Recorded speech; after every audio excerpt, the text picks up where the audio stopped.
పిహెచ్ఆర్ఎం Telugu vlogs. అందరూ ఎలా ఉన్నారండి?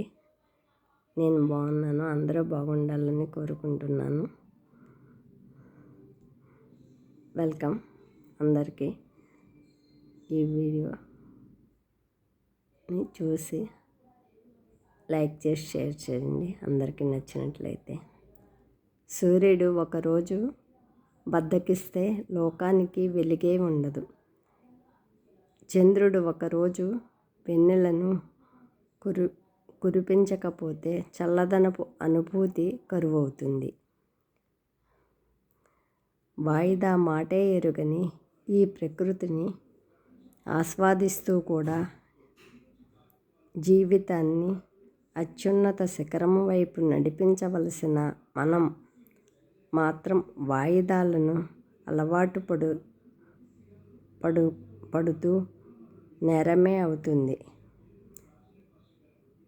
నిన్ను ఎవరు కానీ కోపానికి గురి చేస్తే వెంటనే రియాక్ట్ కాకు.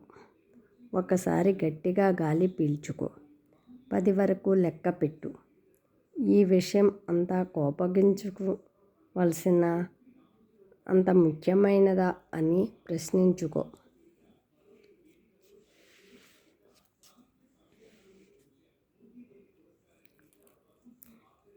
జీవితంలో ఏదైనా సాధించాలని ఉండే ఆ వ్యక్తి ముందుగా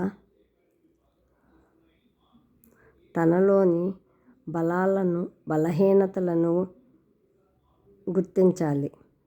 బేరీజు వేసుకుని నిర్ణయం తీసుకోవాలి. మౌనముగా ఉండాల్సిన సమయంలో మాట్లాడవలసిన సమయంలో మౌనంగా ఉండటం రెండూ నేరమే.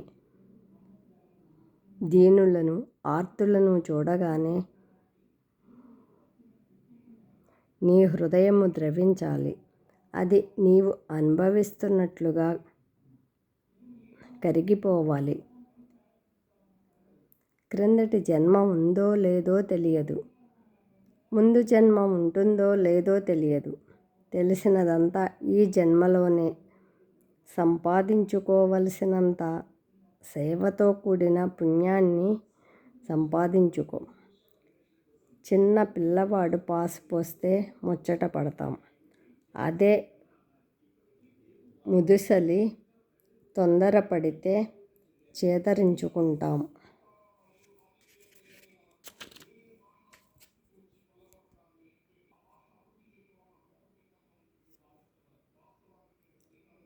సమాజం విచ్ఛిన్నం కావలసిన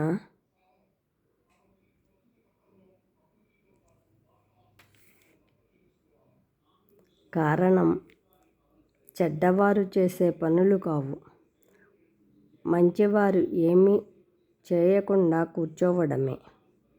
మన మనసును మనం కంట్రోలులో ఉంచుకోలేనప్పుడు ఇతరులను శాసించే హక్కు మనకు ఎక్కడిది? జీవితం అనేది గమ్యం కాదు, గమనం మాత్రమే. ఎన్నిసార్లు ఓడినా గెలవటానికే అవకాశం ఉంటుంది. గమ్యం అనంతం, గమనం అనేకం. మనది కానిది మనం తీసుకుంటే మనకు రావలసినది భగవంతుడు రానివ్వడు. ప్రపంచంలో ఒక మనిషికి మాత్రమే ఉండే మానసిక వ్యాధి ఓర్వలేనితనం. మరి మంచితనం ఈ రోజుల్లో ఎంతో ప్రమాదం, గుర్తుంచుకో.